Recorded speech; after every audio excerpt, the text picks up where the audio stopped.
Robert Davi is one of the film industry's most recognized tough guys. Good guy or villain?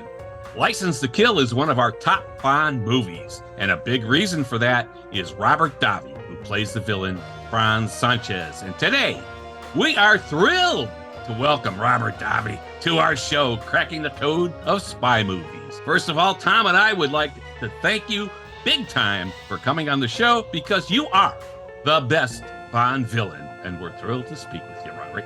Well, thank you so much, and your site's terrific. I've listened to some of your interviews, and you guys are spreading the word of Bond and spy movies, so it's great being here with you. Thanks again. Appreciate it. So playing Franz Sanchez in License to Kill, I mean, you are the perfect villain with a blend of charisma, viciousness, loyalty, honor among thieves, believability, and realness like no other James Bond villain. So let's get into Franz Sanchez a little bit here, and then talk about some of the other things you did and what you're up to today with your fabulous singing career and all of that. All right? Absolutely. Be fun. Great. The part of Franz Sanchez, we love that part, but how did you get it? How did that actually happen for you? Okay, so you want stories and you want some insider information. I may have told this story before, but there was a place in California in Beverly Hills called Cafe Roma. And in that little piazza, we all used to meet.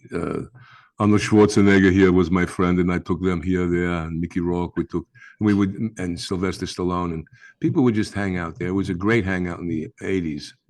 It still is, although I no longer live in California. There was a hair salon called Giuseppe Franco, friend of all of ours. Great character. He still has his salon there, as there is another one called Umberto in Beverly Hills. These are great guys. But Giuseppe Franco was doing the hair of a girl named Tina Broccoli. And she would go into this piazza every now and then, Cafe Roma. And I ran into her, met her. She was a huge Goonie fan. Yeah. She says, "Oh, I love Goonies." And we were talking, and she knew that I was born in Astoria, Queens, where her father was. Cubby was born in Astoria, Queens, and grew up on Long Island. She goes, "You've got to meet my dad. He would love you." And so she arranged for a dinner with me and Cubby and his wife, Dana, at the Bistro Gardens, which is now, I think, Spago. But back then, it was the Bistro Garden. And I met the legendary Cubby Broccoli. And we immediately hit it off very warmly because both born in Astoria, Queens, and then grew up on Long Island, Sag Harbor and Deer Park and stuff. So we had a camaraderie right away. Also, me doing my first film with Frank Sinatra, who was a good friend of Cubby Broccoli's. And she said, "You'd make a great Bond villain." I said, "Oh, thank you." And this is a couple of years passed by. And I'm supposed to do, Sly had asked me to do Rambo 3. I was supposed to do Rambo 2, but Goonies came along and I couldn't do both films. And I studied to be this Afghan rebel leader for Rambo 3. And it didn't happen for whatever reasons, but I was prepared with this accent. And there was a gentleman named George Englund, who was a legendary filmmaker, producer, best friends with Marlon Brando, wrote a book about Brando, ran his company, ran Paul Newman's company. Very intelligent man, married to Cloris Leachman at one time. They were divorced then. And George was doing a project called Terrorist on Trial, the United States of America versus Salim Ajami. And because I was prepared to play this Afghan rebel leader, I had an accent down and I had some intensity with it. And I went in to audition for this part of a Palestinian kidnapped by the United States government to stand trial for acts of terrorism. This was 1988. Now, this was written by Levinson Link, who were the creators of Columbo and Murder, She Wrote. They were the writing team that everyone spawned from in the future. And this was the last piece they did together because Dick Levinson passed away, but Bill Link was still alive. George produced this very forward piece, which was a courtroom drama. Sam Waterston played the prosecutor, and Ron Liebman played the defense attorney, fashioned off of an Alan Dershowitz kind of character. I did this piece. It aired on CBS, a 3-hour special, and it had gotten tremendous reviews. Covered the New York Times, Entertainment, and LA Times, and Herald Examiner that was around at the time. Anyway, a lot of noise it made. And from what it goes is Richard Maybaum, who had written all the Bonds till that time, was watching this. And he called up Cubby Broccoli, and he said to Cubby, "Put on Channel 2 right away." And Cubby says, I've got it on. He goes, that's the next Bond villain. Do you see him? And Cubby goes, I think so too. And Cubby had tuned in because of me, of course, and because of the reviews they heard about. Well, Cubby and Michael Wilson and John Glenn, they called me that week. I think it was the next day. This aired on a Sunday. On a Monday, I get a phone call, and they want to meet you. And I go in, I meet with Cubby, and I meet with Michael Wilson, and they say, we'd like you to be the next Bond villain. Now, it hadn't totally been written yet. They knew. They wanted me to be the next Bond villain. Great. Nice. And I had done Die Hard, right after that, I think it was. Anyway, over the time period, there were these other parts fashioned, other actors. Everybody wanted to be a Bond villain. As you know, the whole town is open. The world is open for a Bond villain. Right. So every agency, every big agency, everybody jockeying for that position. But Cubby stayed fast. And I believe he and Sinatra were having a conversation one time. And supposedly Sinatra said, or Cubby said, I'm going to give it to the Italian kid, meaning me. When they were all, now it's funny because Franz Sanchez is an acronym of, in a way, for Frank Sinatra, because he was, there was I've told that before. So I go in, and now I have to meet with Timothy and John Glenn, and we hit it off famously. Timothy and I went back to Casino Royale, and we talked about that and the essence of Bond and the villain being mirror images of each other, as Ian Fleming describes in the book. Mm-hmm. And that was the approach, the real approach. And Michael Wilson, who was involved with the writing at the time with Richard Maybaum, had told me to read a book called The Underground Empire, which was about the drug trade. This is back, don't forget, then, because Bond is always ahead of itself in terms of a lot of world affairs and how dangerous the drug things were. And even in our film, you could see there's a scene with all these other people from different countries around the table as we're discussing a drug trafficking deal. So it was quite researched. And then I did my research, and I then got in touch because you can meet all kinds of people in Beverly Hills. So I did meet people that were with the PLO, and I met with people. Well, this was for the terrorists on trial. But now for this, I met the architect of Pablo Escobar's house in How Medellin. do you find somebody like that? You know, the word is on the street, and then all of a sudden somebody says, oh, you're going to meet somebody. He's from Colombia, because he was Colombian. And I was now researching the music and learning the music from the cumbia music and the paisas dialogue, Maria Pues Hombre, which is a paisa kind of talk. But they didn't want a heavy accent, so I did a very subtle thing on that, and went to the music to get the feel of Sanchez, and then discussed it with Michael. And as they were writing the screenplay, more and more things happened, and I made some suggestions that they accepted, and it was very collaboratory. And John Glenn was absolutely terrific. And Timothy and I, that first meeting we meet in the office, and we laugh. Yeah. Well, that happened. That happened to both of us when we first met. It was like that kind of humorous thing, and we hit it off terrifically because Timothy's a terrific actor and understands the process. Yes. So that's basically, because of that little introduction by Tina Broccoli, I became Franz Sanchez. Wow. That's awesome. Well, and the thing too is you talk about how you and Timothy hit it off. Yes. Your character wouldn't have worked with like a Roger Moore's version of Bond. No. I mean, that whole mirror image wouldn't have worked there. So it was like a perfect pairing. Well, it was a title fight. It was really a heavyweight title fight because both of us were formidable physically. Yeah.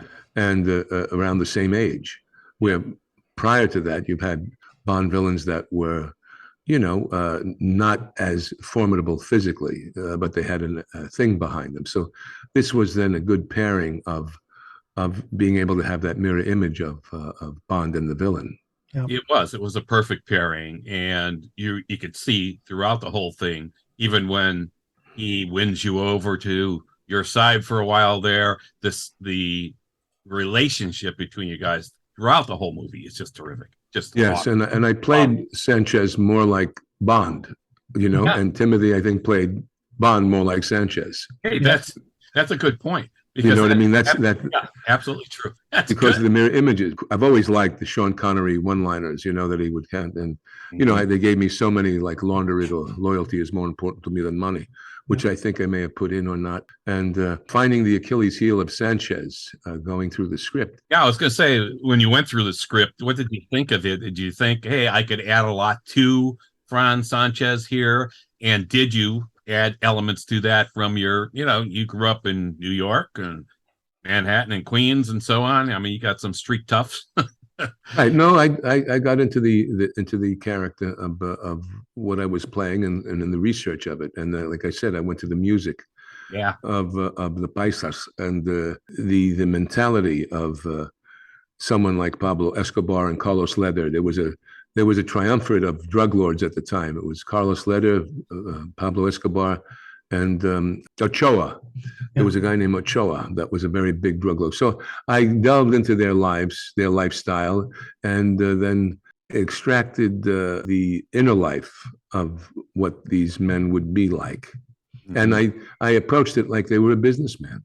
I think I said it at the time, Mr. Sanchez is the head of a major billion-dollar corporation. That's what we loved about your character. You had a believable character. You didn't want to create a new race underwater. You didn't want to go to the moon. You didn't want to go to outer space and control the world. You had a little drug empire you wanted to protect. You wanted loyalty and money. Loyalty and money, and you played it off perfectly. Tom and I were talking. We went through the entire movie multiple times. I think there's not a spot in that movie that you could have done anything differently that would have made it better.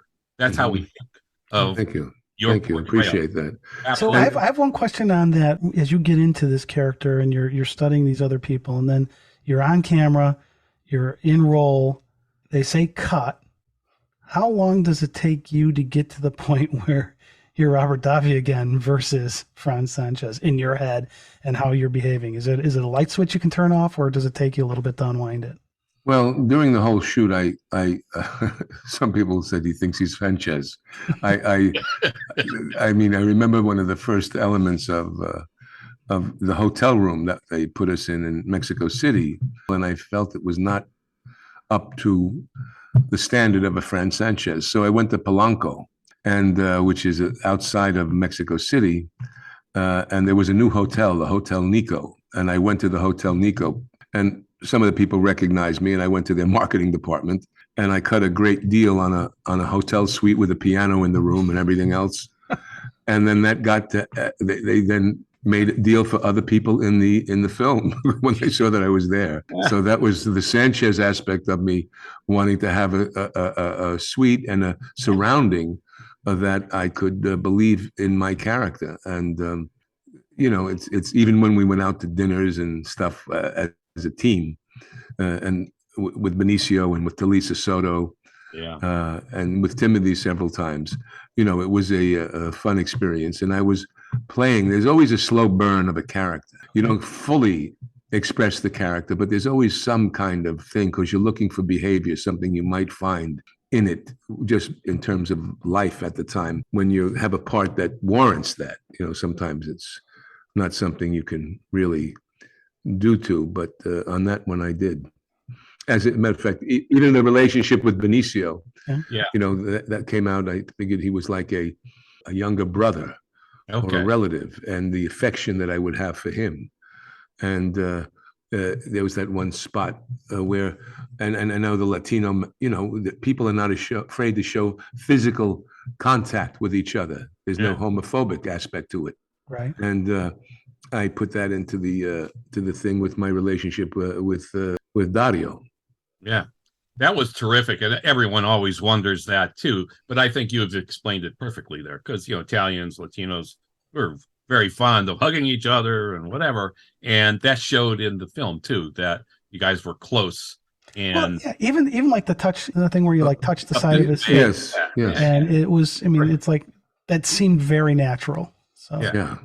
This is good, because a lot of times people will ask you, what motivates you as an actor and whatever. And our question here was really what motivated Franz Sanchez, and that's what you've been talking about, which I think is a different angle than what motivates you as the actor. You're actually into the character and what motivates Franz Sanchez as the character. That's good stuff. Yes, and also like even in the opening. Now Lupe, I always felt maybe if it was a different time, they could have handled it differently. but let's say the whipping of Lupe, Mhm. which now I don't know how politically correct it would all be. But I always felt that was more of a sadomasochistic game that she played with Sanchez Yeah. to see if he cared about her, how much he cared about her. So she runs off with this guy knowing Yeah. there's no way anybody's going to get away with that.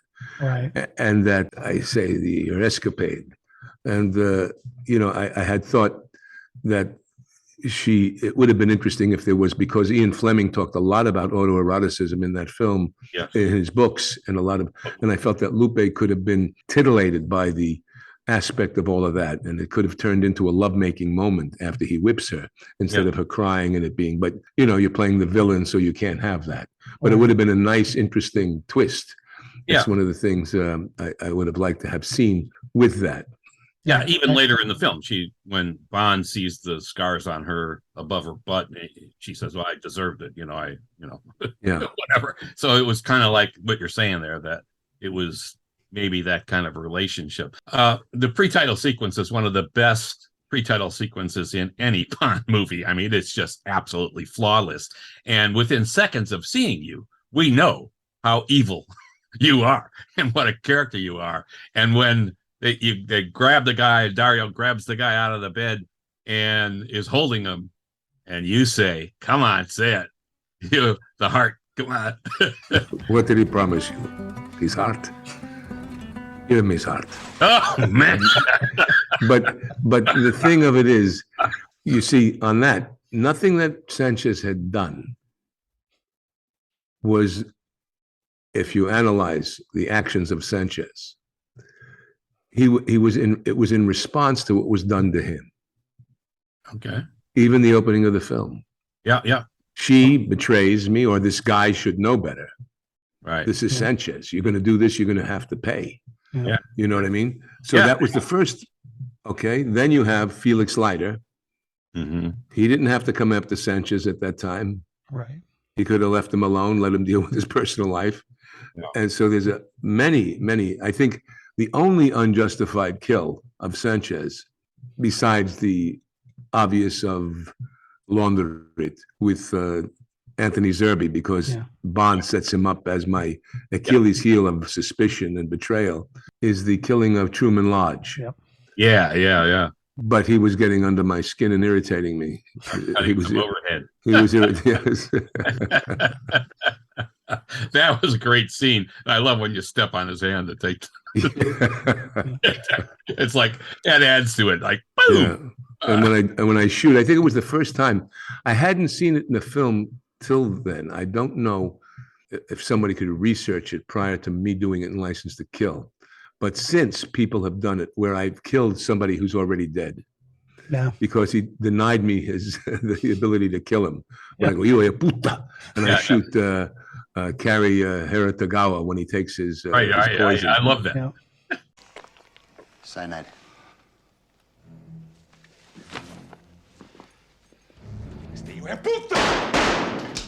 Yeah, that was an improv thing. Yeah. Was it? Nice. Oh, yeah.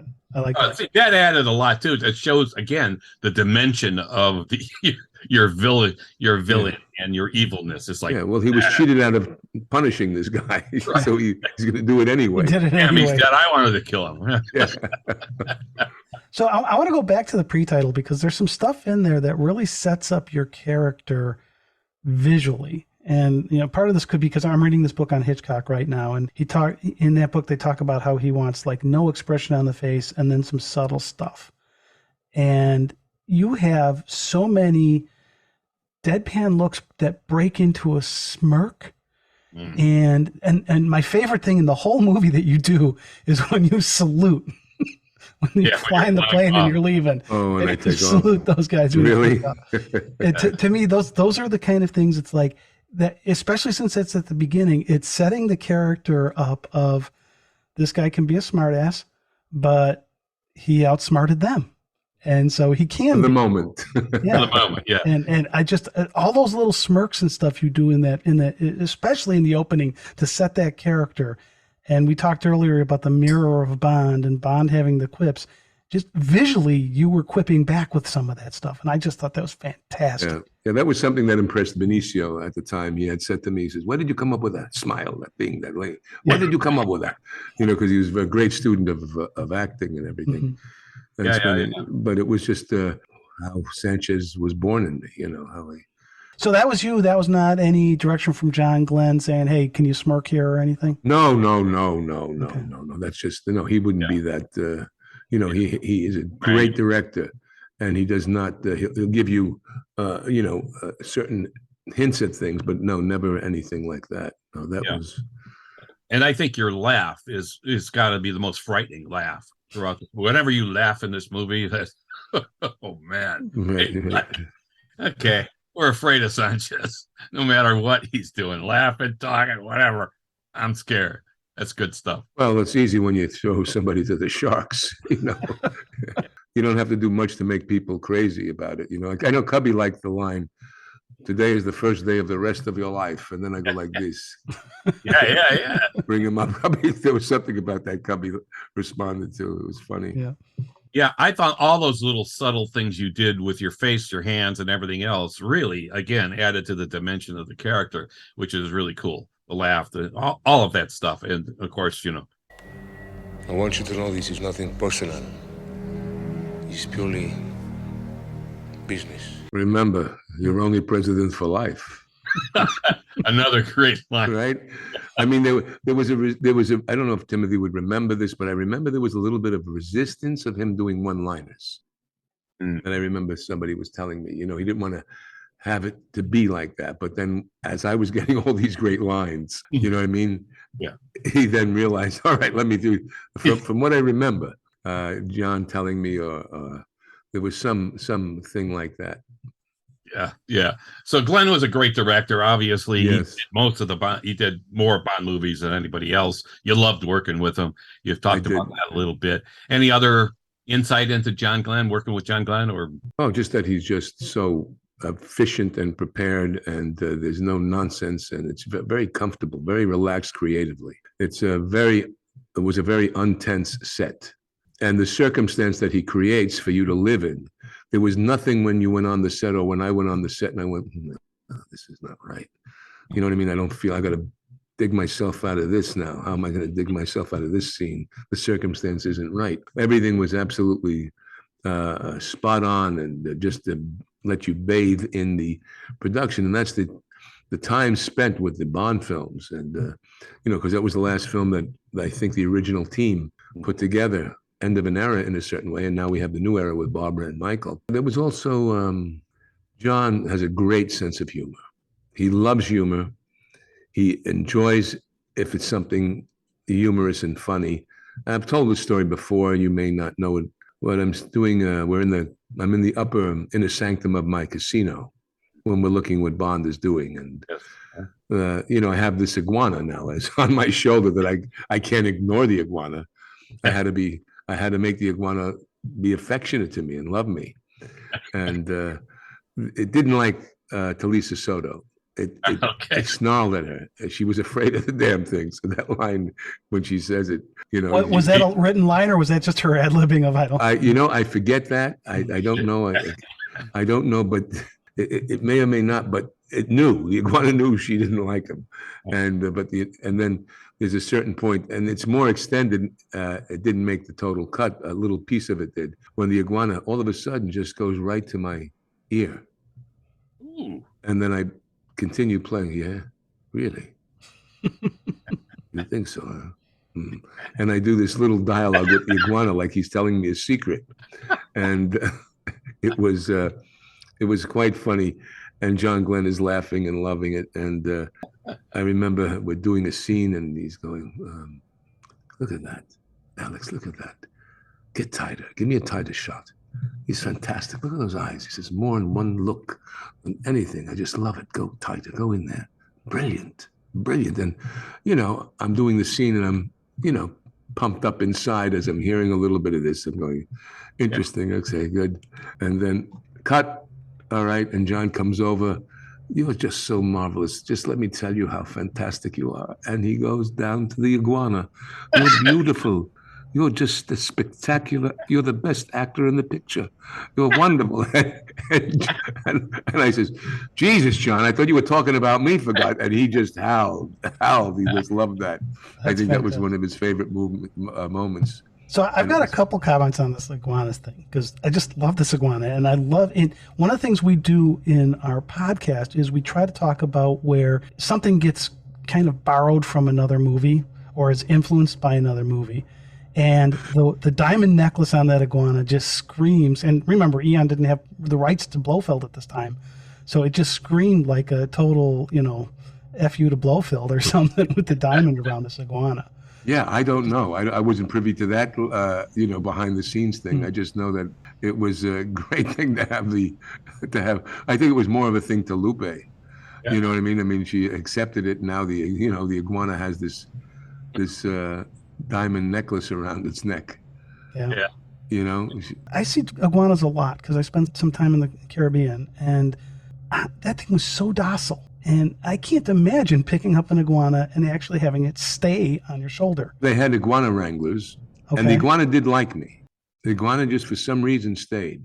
Now, they cool the iguana. If they cool the iguana, he becomes very docile. Okay. When it heats up, that's when it gets to be a little bit rowdy. Okay. Now, I don't know if they did anything else. I don't think so. There was never any untoward thing to the animal at all. It was treated very well. And he just liked me. My scent, who knows what? I don't know. Yeah. Lupe came around, and maybe he didn't like the perfume. It turned into a different animal. Okay. And, it was interesting. So the iguana was they and if there was a while between takes, they would put it in this cooler to keep it chilled, keep it comfortable and not heat up.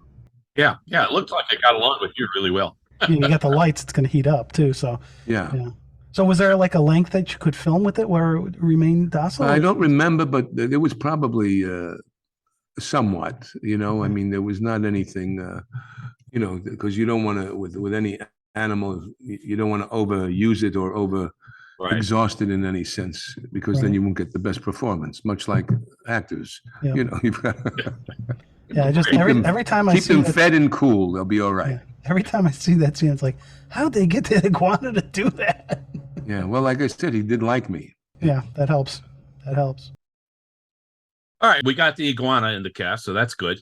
And he did a good job. John Yes. liked him a lot. Yes, he did. Let's talk about the rest of the cast. I mean, you got to work with some pretty cool people here. With Benicio del Toro, Carrie Lowell, Talisa Soto, of course, Anthony Zerba, Frank Yeah. Ray. Yeah. Well, no one knew Talisa or Benicio at the time. That was his first big film. Yeah, he had done Pee-wee's Great Adventure. He played the dog-faced boy in that, but this was his big break. Yeah. His first film, and we spent 5 months together doing it. And he was very, he's a terrific actor, and studied also with Stella Adler that I did with later on. Yeah, he was awesome in it, and really, he looked like your henchman, the guy that you would believe would be your henchman. Yes, and also the knife. Yeah, So evil. And then the honeymoon thing. I know he said he had lived the honeymoon part. Yeah, John loved it. Yeah, Benicio just nice honeymoon. We gave her a nice honeymoon. That was perfect. Great and John laughed and loved it. He loved the quirks. That's what I mean about John being able to encourage an actor not to be afraid to, somebody else could have said, no, it's honeymoon. Don't give me honeymoon. But John knew that eccentricity was perfect. Again, that added that other dimension of evilness to what they did. It was terrific. Awesome. So you keep in touch with any of these people? I mean, any of the every now and then I'll touch into Timothy may pop up every couple of years, or hear from Talisa or Benicio, not frequently, but every now and then. All right. We heard you're pretty funny. You were pretty funny on the set. You have any stories that you could share that maybe you haven't shared? Maybe something different, a little angle. Well, there was a thing that I don't know if you know the story with I guess it fed me, and he's a great kid, Anthony Stark. Yeah. But he was. He went to my college. He went to Marquette. Oh, he did? I chatted with him on Twitter. Good guy. Did he tell you the hashish story? No. So me and Benicio were in the makeup trailer. I think it was in Mexicali. When we're shooting all those running away from things or whatever. I forget where it was, but we're in a makeup trailer, and we're, BSing just as we're waiting, because it was cool in there, and we were doing our makeup. And there was the makeup artist. There's an old trick. If you don't have some of the stuff for shading, you can use burnt cork. Okay. You light a cork on, and it can give you shading.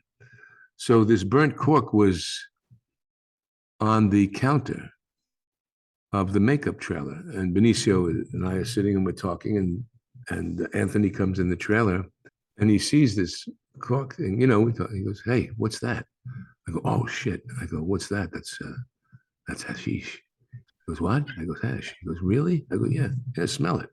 And I put it up to his nose, and when I put it up to his nose, I go like this with the cork. And now he sees in the mirror this charcoal mark down his nose. And he's a good kid. He was young, but you got to realize I had done Raw Deal, and every film I did with Sinatra, everybody, Clint Eastwood, there were practical jokes all over the place. You guys would pull on each other. That's just what you did. It was fun.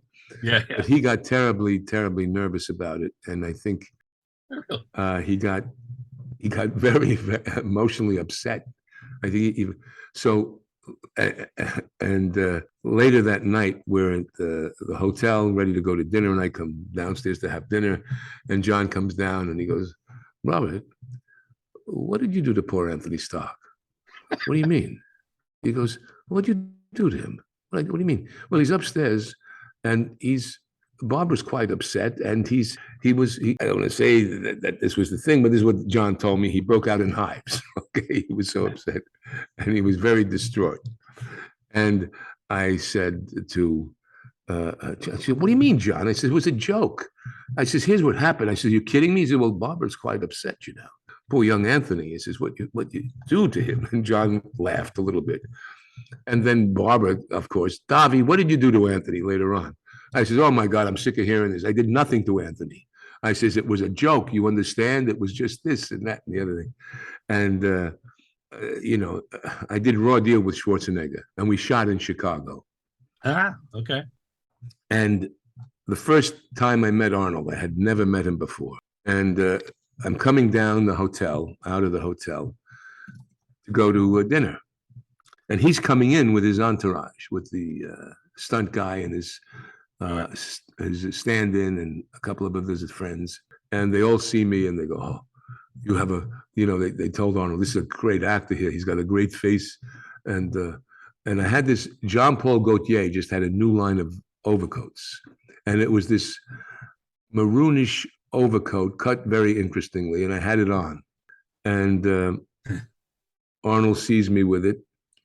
And he goes, "This is Gaultier." He goes, "I have the same coat." I go, "Yeah." I says, "Yeah, I'm going to wear it in the film." He goes, like this. And anyway, so his friends tease him a little bit. "Yeah, this guy has a good act. He's got a great face, man. He's strong, Arnold. You have to, so they're winding him up a little bit. So now we're shooting, and the practical jokes start to happen. And the camera is here. And I come in, John Irvin, great English director, directed it. He directed Turtle Diary and Hamburger Hill. And I come into the set, and me and Arnold are there together, and we're looking at you, per se. And his friend goes, "You can hear that sound." And he does that, and I go like this. Now, if the camera's here and you do that, you're blocking the camera with your hand. So the director goes, "Robert, don't put your hand up, please. You're blocking the." I'll say, "Okay, John. Take two." No, your arm blocked the camera. Don't put your hand. Okay, take three. No, you can't put any hand up. Please don't put your hand up. Take four. He goes, "I told you, don't put your hand up. Keep your hand down." Okay, John, take five. And this toothpick with a ribbon is stuck in my hair, and it's right in camera. So, because the camera's behind my head. And then John goes, "Oh my, Sven." And this was Arnold's friend who was doing the joke of it. So I then figured, okay, the game is on. Now, Arnold, we're in Wrightsville Beach, North Carolina, and Arnold was talking to Maria and Lou Pitt, who was his agent at the time. And I could hear him. I'm upstairs. He's downstairs. Yeah, Lou, you know, I tell you right now, Maria, this is, it has to be like this. Yeah, we're going to do. And I go out, and every once in a while I'm hearing, you know, those things that crackers, they're called crackers that you throw at the window and they explode. Yeah. So he's throwing them to my window, you know, because we became friends. So I says, I peek out. I say, okay. He's got this beautiful Churchill Davidoff, just lit, smoking the Cuban one when they had them in Cuba at the time.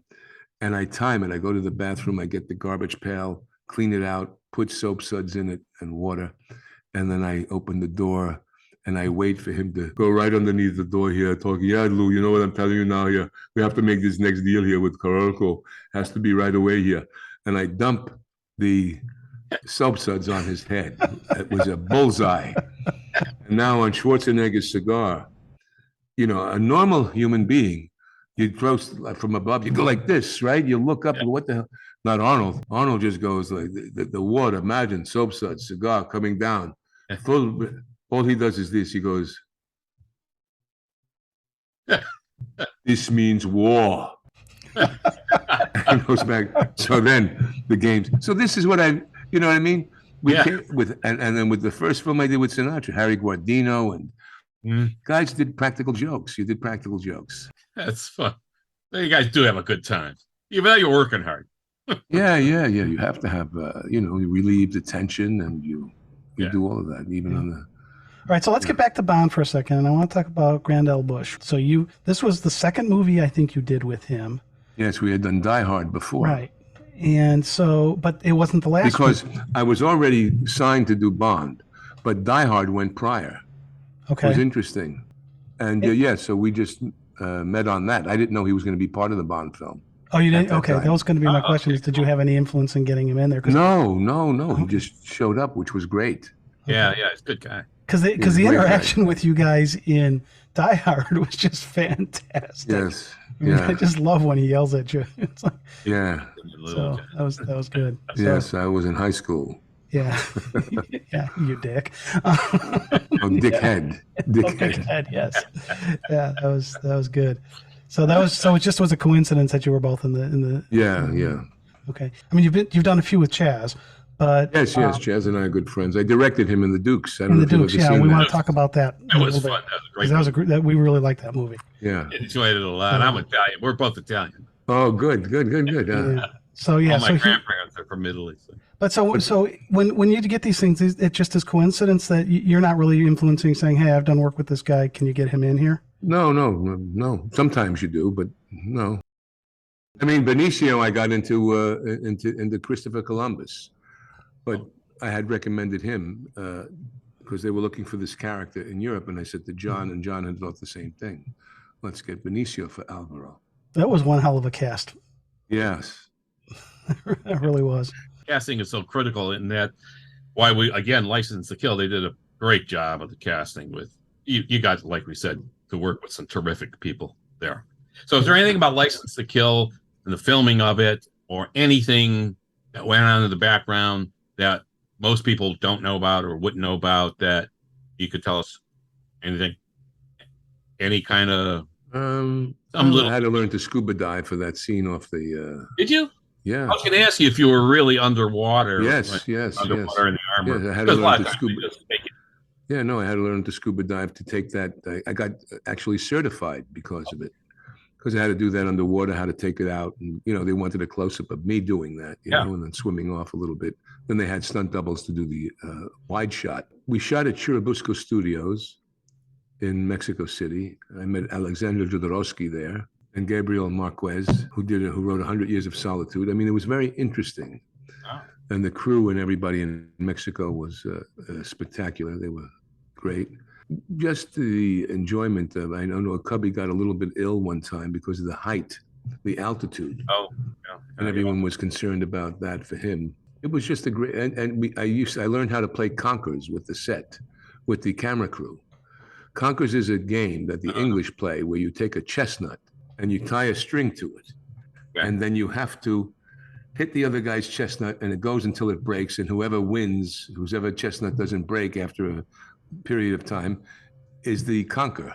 And it's a very, very. So they taught me how to play that, but what they didn't teach me was how to prepare the chestnut. So they were getting a kick out of destroying my chestnut because they can. There's a certain way that you do something, shellac them, or you do something to make them stronger, and they got a kick. Yeah, they got a kick out of that. But the camera crew, I remember the whole crew. These were great guys, and the stunt crew, all Weston and everybody there. Just it was a big family. Yeah, that's what they always say about the Bond movies, that it is a family kind of thing. And so your experience supports that. That's cool.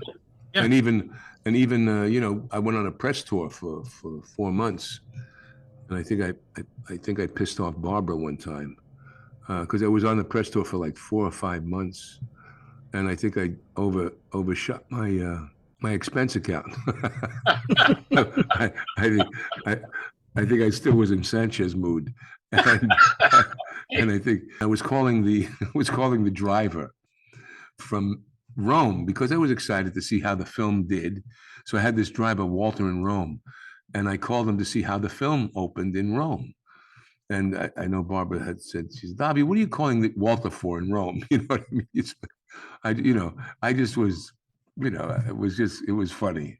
Yeah. So, I mean, License to Kill, I think, was one of the few movies that wasn't filmed much in a studio. I don't know if they used any studio stuff. Did they use any? Churubusco Studios in Mexico. Yeah. Did, right? Yeah, it was just not Pinewood, Dan. It was just not out of Pinewood, but all the Florida locations and everything else. Yeah, all Key West. Those were all practical locations. Tom and I visited all of the locations. Oh, how nice. Yeah, it's how bad is it going to Key West? I think. I know, right? There's a funny story about Don Stroud. Okay. Don was a bit of a partier. He plays Heller, my chief of security. Yeah. So it's early on because Key West was the beginning, and I think we hadn't met him yet in person. So Benicio and I are in my hotel suite and sitting down, and hey, Don Stroud's here. I go, let's call him up. So I call up Don Stroud's room. I go, hello, Don. This is John Glenn. We'd like you to come up for a little fitting, a little discussion on your wardrobe. Could you please come up? Oh, yeah, sure, okay. Now, he'd been under the weather now, this guy. He'd been partying. I knew this, and Benicio knew it. So now he comes on, and he was just a mess. I says, come to this room. So he comes to the room, and he sees us, and he's all this, and it's, you son of a gun, and he just starts to crack up laughing. So Don was a bit of a partier, great guy. He kept going to this place called Sloppy Joe's, which was we've been there. We know that bar. You know that bar. So Don was always at Sloppy Joe's, dancing away those surf moves that those guys do, right? So he's there, I know, and he's looped up, and I tell Benicio, I go, let's tease him. I says, now around the pool they had all these, those life things that you throw to people, the life tubes. Yeah. Lifesaver kind of thing. The lifesaver. So those are like decorations with ropes around this pool area. So I says, let's get these. So I get the rope, tie it to his room. I then go around the pillars of the place. And then he's looking he wants to get some more alcohol or something. I forget what it was, but it was we had him tied in that room, and all of a sudden he tries to get out. All of a sudden, you can come to the front desk and get your alcohol. So he tries, and he can't open the door. And because he's discombobulated, he's now panicking. Let me out! Let me out! Screaming, let me out! And I'm laughing hysterically. Benicio, we're hiding on the side. So there was that kind of stuff that we, did all the time. Well, that's cool. That's fun stuff. Yeah. I've got another question about a filming location then, because you talk about down in the Keys, but Is the Villa Arabesque as gorgeous as it looks in the film, yeah, or is it that the camera just got all the good parts? Yeah, they were friends of Cubby Broccoli's, Ricky and Sandra de Portanova, who are no longer alive now. They were oil people. He was the count of the Portanova. But yeah, Arabesque was beautiful. They had also separate rooms with little pools, and that made me feel Sanchez, of course. Yeah. And they were terrific people. But that was in Acapulco, and Wow. yeah, that was a lot of fun there. Yeah, it looked beautiful. It was gorgeous. I just sometimes you're like, is that place really that good, or are we just seeing the highlights? Yeah, no, that was beautiful. That was a beautiful place. Whole bar area where you're sitting with Bond and the funiculare or whatever goes up to. Oh man, yeah, that Talisa goes up. Yeah, that's fabulous stuff. Oh, there's a funny thing at the screening for the Princess Trust where I met Princess Diana. I don't know if you know this story. So now we're in England and we have the premiere of this. And we're all told, you have to be this with the royals and your Royal Highness and whatever title you have to say. And, I was, she was alluring and you want to see the princess, but you can't check her up and down. You know what I mean? Here I am, a kid from Astoria, Queens, and I'm meeting the prince and now the king and princess. And so we're in line. And so I was like, she's a couple of people away. And I'm just like out of the corner of my eye, I'm looking like this at her. I don't know if you can see, but I'm looking, if you give a side glance, you're still looking straight ahead. I've seen a picture of this. You saw this? Yeah. So now she's coming by and and I don't know that this is broadcast live in the theater. And I don't know, people are taking pictures all over the place.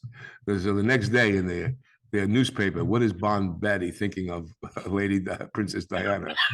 And it was like, oh my God, an embarrassing kind of moment for me on that, because she was a beautiful woman. You were checking her out. I mean, yes, so, but she was lovely, as was Prince Charles, very charming. And then at the party, there was a party afterwards, great party with a lot of people. And Vanessa Redgrave was there with her daughters and stuff. And I remember Vanessa Redgrave now comes to me and they say, that you created an arc for a character that shouldn't have an arc. She says, she was very impressed. And that was she did pick that up because it was the suspicion, the Achilles heel of suspicion that I said, okay, this is my turning point where I can have this guy. And you wait, you know what I mean? You wait. You don't know when the emotional thing is going to happen. Right. You have it. It has to happen organically. It doesn't happen on the page. It happens as you're living the character that you can now express where that rage is going to, come out. And it did on top of that thing, Go Get Heller, as my stuff's hitting the fan. And there's a moment when Benicio's put in that wood chip thing or whatever it is. Yes. Yeah. Mm-hmm. And we were talking about the scene and he goes, I don't know, what should I, I says, well, who's the closest person to you? Yeah. I said, that's who you call for. And when he went in there, he's yelling, Sanchez, Sanchez.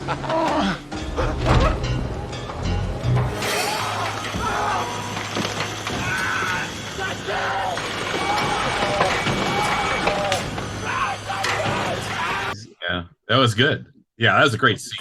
I love when he's cutting the cord there on Bond, and it's like it looks so evil, man. It's like, and that line when I say, he says, up to your neck here, that's a it's a long line, so people don't quote it as much, but it's a very good line. Yes. Yeah, play that Sanchez line.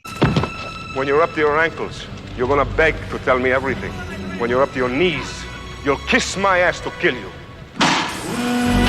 Yeah, but no, it's a very good line. It is. At the end of the movie shot up at Rumorosa Pass. And I know there's lots of stunt people there. The way it was edited, and I'm pretty sure you were there, but the way it was edited, it almost looked like you didn't have to be there for some of the shots they got from you. But one of the things about Rumorosa is there's stories of some just bizarre happenings up at that pass. Did you experience any of that kind of stuff? Well, people did experience things, and they talked about that. And a lot of it, second unit shooting happened, you know what I mean? And the stunt guys did it, and then they put us into stuff after they had the sequence down. They knew what they needed. John is very smart. That's that preparation. You know what I mean? I got to say that when I do other films, there's so many times that the producers are watching Bond films and sequences of Bond films to get ideas and to get. There's not one person that I think that I've known. Even a guy like John Milius said, "Boy, to be a Bond villain, how great is that?" And other actors or a Bond girl, but yeah, there was talk of some scary stuff happening there. I don't quite remember. But you never really saw anything goofy happen. No, nothing that I experienced except the trepidation of them telling me that there's some kind of weird energy there that made me very cautious. Now, I played Bond. Oh, yeah. When did you play Bond? Well, Cubby and John want me to pick my girlfriend for the film. Mm-hmm. And have you heard the story from John Glenn? No. No. It's on the DVD. John Glenn tells the story because I thought it would be something people say he's full of garbage. Or my kids, the story you tell the kids. So what happens is they want me to pick my girlfriend, Sanchez's girlfriend. They don't want me to feel like I'm auditioning and put on the spot. So they say, just play Bond.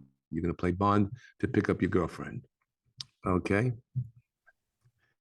And I get 17 actresses and models, beautiful around the world, that I audition with. And in the tuxedo, out the tuxedo, we did a couple of scenes. And Bond, James Bond. And I do the bam, bada boom, bada bing, bada bang, bada bang. And I then know that Talisa came with a certain dress on. You know the dress that Carrie Lowell wears, that the bottom comes out? Yes. Yeah. Oh, yeah. But the gun is there. Well, Talisa wore that dress and they liked it. So they created that dress for Carrie Lowell's character with the gun. Yeah. So I knew that Talisa was, and I said to John and Cubby, I said that she's the one that, not my personal, but for Sanchez, he would risk his life for this girl. Mm-hmm. She was the one. So they're watching the tests. And John says to Cubby, Cubby, Robert would make a terrific Bond. And Cubby goes, I think so too. I go, come on, guys, stop it. He goes, no, many true things are said in jest. Anyway, that story John Glenn tells was interesting. Yeah. Would you have done it? Bond? Who wouldn't have? Yeah, you would have. At that time when I was like, in great shape and ready to take on the mantle of Jaime Bond, why not? Yeah. Jaime Bond. If they asked you to come back to do something now, would you? Oh, of course. Why wouldn't you? Because it would be a fun thing, but I don't think so. I don't think they would ask me. It would be nice if they said, hey, come in. But, who knows? I always felt that Sanchez survived. Yeah. I know. You should have just taken Bond's head off. I wanted, no, that his guys ground him up and now he's in some Swedish hospital on a breathing machine. Hard for life. But he becomes this great guy that wants to then take revenge on Bond, some interesting creature that he's charred creature. So wait, you talk about potentially taking a different role in Bond or doing another Bond movie. What's up with Goonies 2? I mean, in your IMDb and in other actors from Goonies, the date keeps changing on Goonies 2. Is that Goonies 2? Is that thing going to happen? Look, they're doing TV knockoffs now. Stranger Things, great show, and another show about. I've heard about this for decades, and you can't. And the great Dick Donner passed recently, and so I don't know. I don't know. The time has passed, I think, for the Goonies. They could have at one time done the Goonies too, which would have been a lot of fun. Yeah. I had an opening for the film as well, that we're in Potter's Field, exhuming our mother's body late at night because she has the secret to where the ship went. Wow. I mean, a whole crazy little thing, you know what I mean? And then it unfolds. And then I'm singing in a club and Joey's managing me and stealing my money. The opening of the Goonies was terrific with you in the cell hanging yourself and stuff. Yes. I mean, that was a fun movie. Yes, probably everybody knows you from the Goonies, obviously. Yeah, Die Hard, Goonies, Bond. I mean, it's and other things. It's even Maniac Cop. You know, I mean, the different people know you from different things. Yeah. Who knows? Yeah. Showgirls, Iceman, the Iceman. Yeah. Man, he did a lot of stuff. I mean, the Showgirls, that was an interesting little role there for you. I mean, Yeah, I had not done anything like that. I had not done anything like that. And Quentin Tarantino with Reservoir Dogs and everything was very, prevalent at the time with the language and Yeah. the edginess of things. So, and Paul Verhoeven was a great director who I wanted to work with. And Joe Esterhaus writing the screenplay, a Carolco film. And the challenge for me was playing that character and humanizing him as well, because I had some very harsh lines that I had to deliver and make it take a certain spin off it. Mm-hmm. So now you mentioned a movie that you directed a few minutes ago called The Dukes. Yeah. And so you wrote it, you produced it, you directed it, you starred in it. Yes. You sang in it. I mean, some of the scenes were just hilarious. I mean, the fake skeet shooting, when you're in the guns, it just cracked me up. So talk a little bit about how that movie came about and with your involvement in it, how that happened. There's a great scene. I love that too. The face mask and the snorkel. Oh yeah. Onions. Cutting the onions. That's Wednesday's scene. Yes. As an Italian from Chicago too. You understand that. Yes. Oh, yeah. So what happened was in the 70s, there was an article in the New York Times about steelworkers getting laid off. And it was disturbing because people that had a career for 25 years no longer had that job. Right. And I'm a young man at the time, and I'm looking at that and go, wow, that's terrible. My dad's, and then a couple of years later, he gets laid off from his job. They shut General Bronze, and then he got hired for Grumman's aircraft. But that had a disturbing aspect to me. Then this is in the mid 70s, and now I do Contract on Cherry Street with Sinatra, my first film. And who plays my brother in it is a guy named Jay Black from Jay and the Americans. Great rock and roll group. Yeah. He had a great voice. And he had told stories of how he was, selling out Madison Square Garden, Cousin Brucey calling him the best voice in rock and roll. And now this guy is barely playing Jolly Rogers and other things, how the career went. So I said, wow, this happens in entertainment. And then over the years, so I wrote down a treatment. I wrote a very extensive treatment. And then when I did Raw Deal, I got a writer friend of mine, James Andronica. And I said, hey, write this with me. Let's write the screenplay. Here's the treatment of it. And I had like an 80-page treatment. And we wrote the first draft. And I was then going to looking for the money for it. And that didn't happen. Let's put it in the drawer. And then years later, a neighbor in California told me of a guy, Frank Visco. He goes, hey, maybe he'd invest. He can put something together. And he heard about the story. And I met with Frank, and Frank said, I'll raise the money for you. He heard about this piece because I had talked about it. And he says, I remember reading about it. So he raised the money. And I then cast it, of course, Chaz. I had always thought of Chaz and myself because we were friends. We could be cousins real easy. Miriam Margolyes is one of the great English actresses. Mm-hmm. I got Valerie McCaffrey to do the casting. And then started to put the film together, and then absolutely rewrote it as I was going, in pre-production, putting in the Ash Wednesdays, putting in that Chaz. I said to Chaz one day, I said, Chaz, you're going to have a love interest. Oh, yeah? Yeah. She's going to be a big girl. He goes, oh, what, like Giselle Bundchen, he's thinking supermodel right away. I go, yeah, she's going to be a big girl, Chaz. He goes, really? How big? Big. What do you mean big? Big, Chaz. Big. What? Let me think about this. So I call him back. I go, you idiot. Every woman in the country is going to fall in love because it's not about looks. Mhm. It's about, you know, a certain type that you like. I Right. says, and my mom was a big woman and she was very sexy. You know, I mean, she was very, you know, she was your mother. I said, so, you know, what's the difference? Anyway, I convinced him to do it. And yeah, it became and then later, after Chaz was, people were saying to women, he was getting the messages, I love that you didn't go to a typical blah, blah, blah, blah, blah. I love it so much. And he goes, yeah, that was my idea. I go, you're so full of shit. It wasn't your idea. What are you talking about? Your idea. I says, I had to convince you to play it. And then, and also another funny story is we're filming, and I had a very clear vision of the picture of when I direct that you do when you, and there was a line and Chaz was, I want to change. I said, no, Chaz, there's a rhythm to the line. I want you to say the line. And he looks over to Peter Bogdanovich. He goes, Peter, tell him. And Peter goes, deadpanned as he is. He goes, listen to your director, Chaz. Robert's right.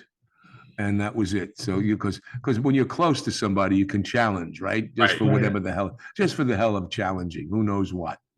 And that changed, and it was a great experience. We had a lot of fun. Peter Bogdanovich, he's directed, I think, like 30 something movies.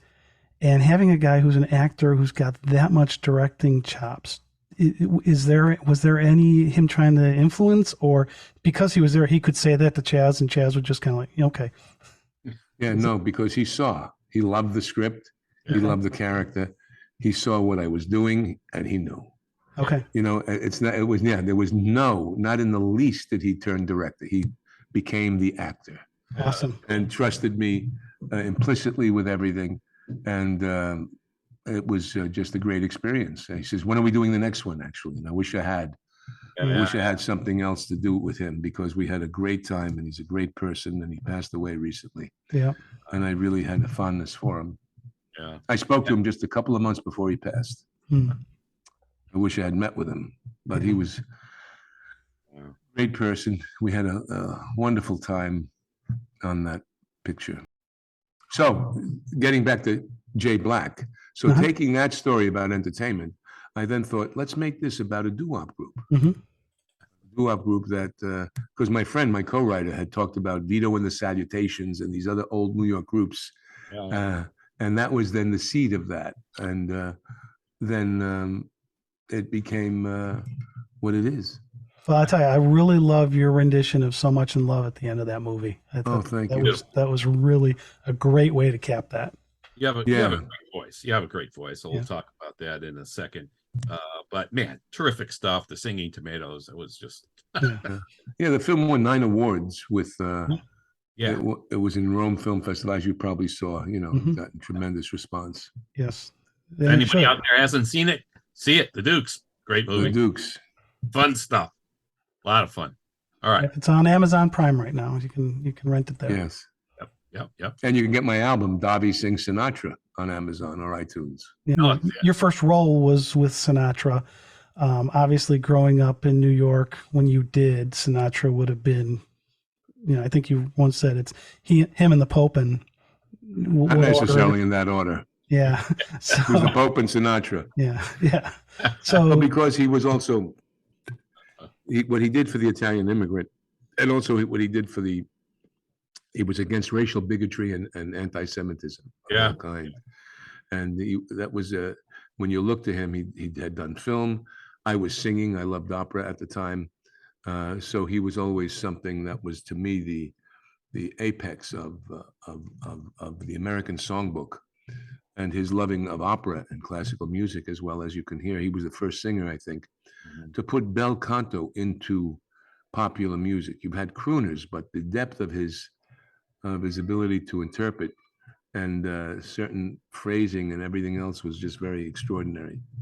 Yeah, and so you ended up doing a tour and an album. I did an album, and I was frustrated that I didn't feel that there were singers that were providing the experience that Sinatra was able to give on the stage. He, don't forget, had a big film career. He had a certain kind of edge, which I have. And the depth of voice that he had. So it was never my intention to do the American Songbook. It was always the opera. and he loved the opera as well. But then he realized the songbook was a better expression for his overall voice, which I did. And then I did this because Sinatra covered Bing Crosby. I mean, if he was, it would have been, Sinatra sings Bing Crosby. That's what it, because those songs from the Great American Songbook and Tin Pan Alley, everyone covered. Tony Bennett, you know what I mean? Yeah. You make them your own, but I wanted to pay tribute to Sinatra's memory leading up to his 100th anniversary because of the not only Picasso's contribution to his music, but also and his art as an actor, an entertainer, but his social positions with racial bigotry and anti-Semitism and helping the Italian American. People talk about his mafia connections, which were, peripheral and interesting, and maybe women, but the bigger aspect was what he did in those other areas. Oh yeah, with Sammy Davis Jr. I mean, there was just he took a show to another casino because they wouldn't let Sammy in. It's like, okay, yeah. And Dean Martin the same way, Dean was supposed to sing at the inauguration, and when Kennedy wouldn't let Sammy Davis Jr. sing at the inauguration, or not Kennedy, but the people around, who knows what, Dean pulled out. Yeah. That's good that they did that. Yeah. Man, because that was not popular at the time, supporting, that kind of anti-racism stuff and anti-Semitism. And don't forget the Italian American. You guys being Italian American, the New York Times said the Italian American they said pretty harsh words in 1906. Oh yeah, and there were more lynchings of Italians in New Orleans than anybody else. Yeah, and I don't like the divisiveness that we're seeing today. We should be brought together and not split up. Totally agree with you there. We should not be splitting up and causing, difficulties without getting, into any kind of politics, which we could if you want. Yeah, we'll probably steer clear of that, except for you've got some. When I look at what's on your plate and what you've just done, right? You've got a bunch of stuff that is in post or pre-production, but you also just released My Son Hunter. Right. And so have you seen it? I have not seen it yet, no. But it's on my list, but I haven't gotten there yet. You can go to mysonhunter.com. Okay. And you can download and you can buy the DVD.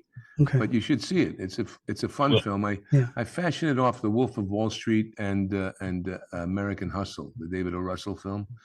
And I don't indict. Hunter has a drug addiction.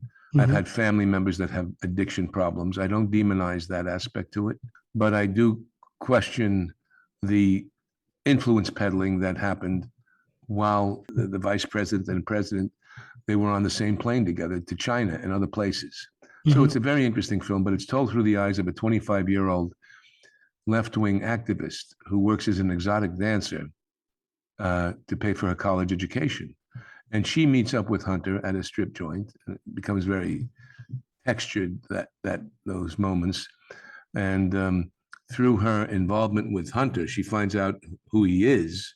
She doesn't know at first, except he's a VIP. And I've had friends of mine who are Democrats. I'm more of a middle-of-the-road conservative, but Democrats that are absolutely like the film. Oh, good. I'm looking forward. I will watch it. I just haven't gotten there yet. Yeah, we'll definitely see it. So, I have there's two other films that I wanted to talk about that you've done that are in post, I believe. And the one has one of the best titles I've ever heard of a movie, The Man Who Drew God. And I thought that was going to be Michelangelo, but it's not. So can you talk a little bit about that? Yeah. Well, it's Franco Nero, terrific Italian actor and director. He was married to Vanessa Redgrave. They have kids, and he's a great person, Franco. Been a friend of mine for years, and we shot it in Torino, in Italy. And he plays a blind man who can paint you just from the feel of your voice and do an exquisite job. And he gets accused of something that he's not guilty of. And I play his lawyer, Advocato Fauci of all names to give me, but I'm the lawyer Fauci. And Kevin Spacey's in the picture. He plays a detective, and Kevin was just exonerated in New York City. Right. He won that lawsuit. Kevin was a great person. I met him there. I did not know him before, and he was quite philosophical, quite thoughtful, and quite honest. And we started a friendship, and and then a great Italian cast, the rest of the Italian cast, and Faye Dunaway is also in it. So I'm looking forward to seeing how that film pans out. Yeah, it's like I said, it's the best title. I mean, it's fantastic. Right, the man who. And it sounds. L'uomo del segno Dio in Italiani. Yeah. All right. So then the last one I wanted to ask you about is you played Brezhnev in. Brezhnev, yes, Leonid Brezhnev. I played him, yes. And small cameo in the Reagan film. Is that small? So did you have to do a lot of background work there, or were you really familiar with? No, I always do background work. I listen to voice. I listen to read everything I could about Brezhnev, the period of his life, and I do my own research. But small character, but had big eyebrows. have very good Brezhnev eyebrows in the film. That he John had. Voight, that he had, and it was a fun experience. I wish it was more in depth. They didn't explore Brezhnev's enough, because when I researched Brezhnev, he was looking for a partner in terms of gladnosti or whatever they, he was trying to find a way. I was researching and watching tapes, and I said he had to have known Ronald Reagan. He had to have met Ronald Reagan. And I look at because he was in power for so long, Brezhnev. And I'm watching this video where I think it was at the Nixon and Brezhnev are talking and Q&A. And I watched this whole thing, and it was very interesting, and to watch his behavior. And then the last 2 seconds, I said, maybe they'll pan into the audience. I had a feeling that Reagan was there. And just at the very end, the first person that goes up and shakes Brezhnev's hand that he greets is Reagan and Nancy Reagan. Wow. So I said, because I was making the case, because in the script, again, I do very good research. And sometimes writers do and don't, but these guys were open, but still it wasn't enough for me. But I said, because they underestimate, they want to make it that Brezhnev underestimated Reagan. And it wasn't true. As a matter of fact, Brezhnev, there was an assassination attempt on Brezhnev in the late 60s by somebody inside his organization, a driver. And I said, wouldn't it be interesting if Brezhnev, who wanted to meet with Reagan, but died before he was able to, and then 2 other heads of state of Russia died, and then Gorbachev came into power, and then he meets with Reagan. But wouldn't it have been interesting had Brezhnev made a phone call or did something, reached out to Reagan when he was in the hospital with his assassination? Yeah. That left an open door to some kind of thing. I says, and this is where I get frustrated with, but I understand, So it's John Voight and I have a nice couple of scenes together, or a scene or 2 together, and he's a terrific actor and great guy, and he has a nice part in that. But I'm a cameo, but it was fun to play Brezhnev. Yeah, fun. All right, hey, that's pretty good. I mean, and let me ask actually one more question, and I'm done with my list. You should play The House I Live In or some of my music. We will, for the folks. We will. And speaking of music here, we have your permission. Yes, we have your permission to do that, right? So you did a music video with Bob Dylan. It called The Night They Called It a Day. And it amazes me how in a 3-minute thing you can tell a story so vividly in something like that. What was the experience of doing that? We spent 4 days together, 17 hours a day. And at the end of it, Dylan said to me, he goes, "You taught me more about acting than anybody else." Wow. And it was just about a little thing I said to him, a couple of little things. But it was great. He was terrific to work with. I mean, such an iconic figure. Yes. And I think about it, Sinatra and Bob Dylan, Marlon Brando, Clint Eastwood. You know, I had a pretty good thing with meeting some of these wonderful. I'm glad you said iconic that list figures. because I was going to say that same list at the end. Yeah, So perfect. terrific. Yeah.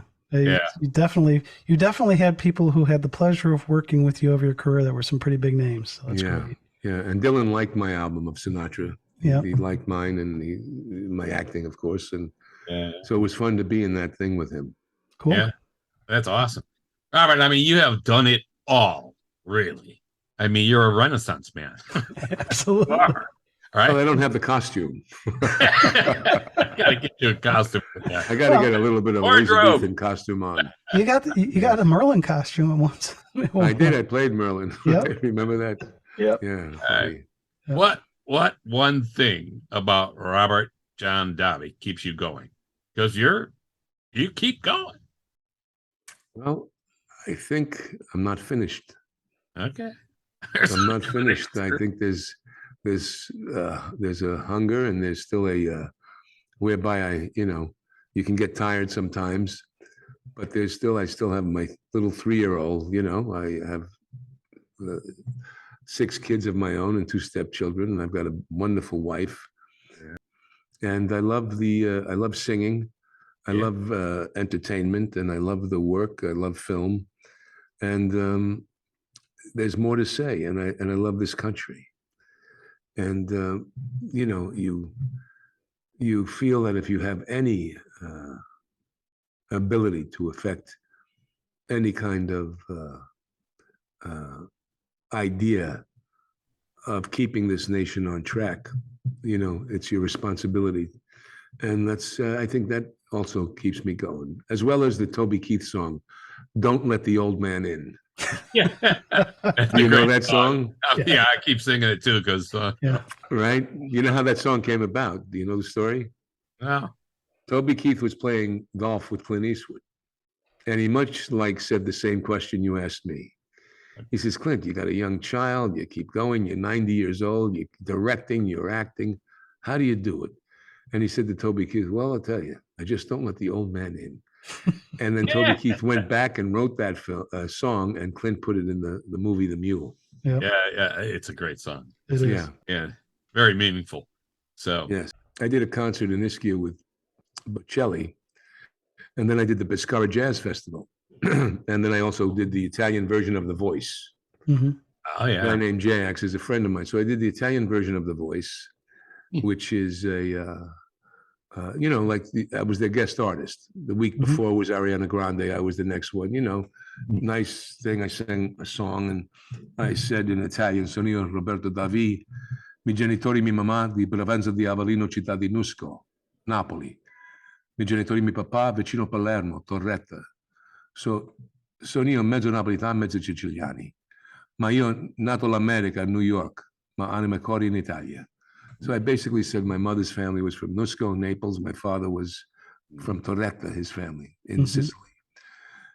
The phone of the mayor of Torretta ran off the hook. And he called Rye, and because people would say Davi Torretese, and Rye told me they want to invite me to Torretta to make me an honorary citizen of my mother and father's hometown. oh, That's nice. 3,000 people in the town square. I thought a guy with a mandolin and an accordion. 3,000 people in the town square. oh my God. So emotional, as you can imagine. Oh yeah, holy God, that's a great story. Yeah. Oh my God. And Yeah, I I think- found out, they said to me, "Do you know why your father is called Salvatore?" I go, "No." Because he was supposed to be called Raphael after my grandfather's father. Okay. I was supposed to be called Franco after my father's father, but I was called Robert. It's a long story. Mhm. But they go, "Look at this plaque here. You see this name, Salvatore Davi, with an accent over the I, which my Yes. grandfather always said the accent was over the I, Davi." He goes, "That was your grandfather's brother who was killed in World War I. oh. Your father was named after your grandfather's brother." I never knew my grandfather had a brother. Yeah. You know what I mean? So it's amazing. Yeah. Yeah. Yeah, what a great heritage. I mean, when I did Christopher Columbus, The Discovery, directed by John Glenn, I had notes for the character, Martin Pinzon. And you didn't have phones, so you had to fax them notes, okay? Yeah. And John said, don't forget, this is 92. He goes, when you come to Malta, we'll discuss them. So I come to Malta finally, and John meets me in the lobby of the hotel. He goes, Robert, did you speak to the Spanish experts? I go, John, I didn't know there were Spanish experts. He says, you sure you didn't speak to them? Because every change you suggested, they want made in the script. And we have to make them to get the seal from Spain and the replicas of the ships. I go, no, John, I didn't know. Because I was playing Martin Pinzon, who there's statues to in Spain. He's as big as Columbus is. He goes, I said, all right. He goes, and plus they want to meet you. Why? He says, well, apparently there were Daví's, your last name. Did it ever have an accent over the I? I says, yes, my grandfather told me it did. He says, well, apparently there were Daví's on all voyages, all 3 voyages with Columbus. Okay. I says, really? So now I go to Torretta. My grandfather's gone, nobody to talk to. And they show me the family crest. Oh. And they give me the family crest. Oh, wow. And it's from 1493 and Aragon, Spain, Calabria. Wow. And it's the whole royalty of, so this then. Oh my God. Yeah. So we were on voyages. I mean, go figure that. I mean, that's amazing. Is that wild? Yep. Yeah, that is wild. That's pretty amazing. That's a beautiful thing to have discovered. Yeah, no kidding. Yeah. We discovered America. We got to put that out there. Daví discovers America. Oh, God. Oh, anyway. All right. Now, you've got your music show still going, right? I mean, you're still doing. Yeah. We haven't done. I'll be doing stuff in 23. You know, I'm doing a new album, so I'm laying low until my new album is finished. You know. Robert, if people want to find out more about your musical show and your the stuff you're doing in the schedule, where is the best place for them to look for you? Well, there's a website called Daví Sings Sinatra. So when that's active, I put stuff up there.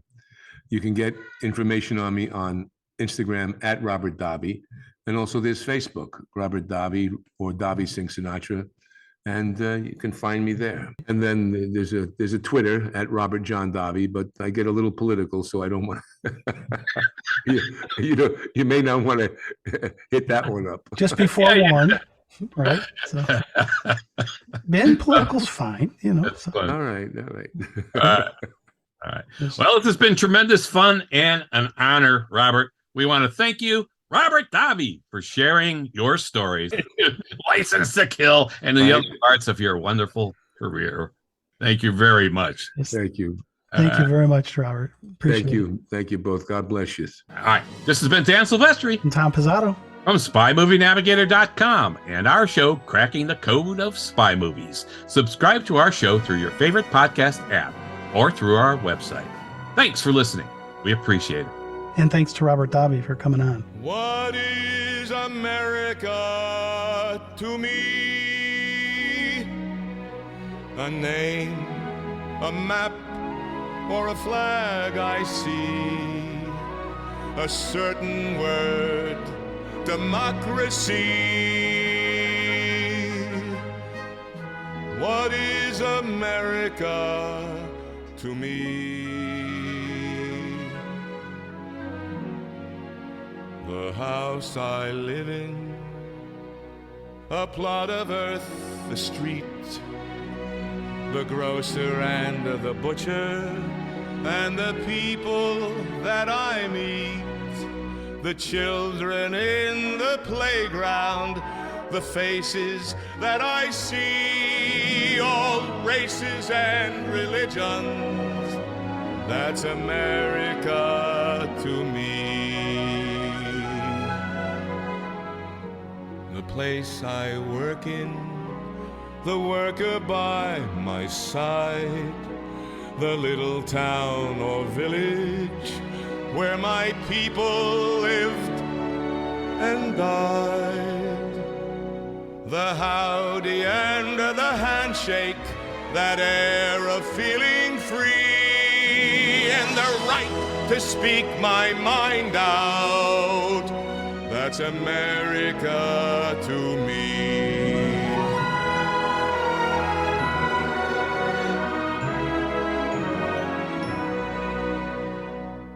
The things I see about me, the big things and the small, that little corner newsstand and a house a mile tall, the wedding and the churchyard, the laughter and the tears, and this dream that's been a-growing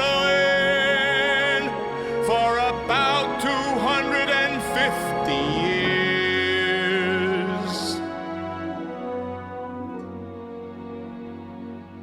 The place I live in, the street, the house, the room, the pavement of the city, or a garden all in bloom. The church, the school, the clubhouse, the million lights I see, but especially the people.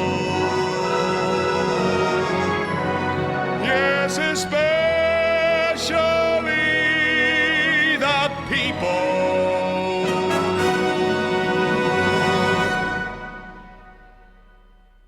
That's America to me.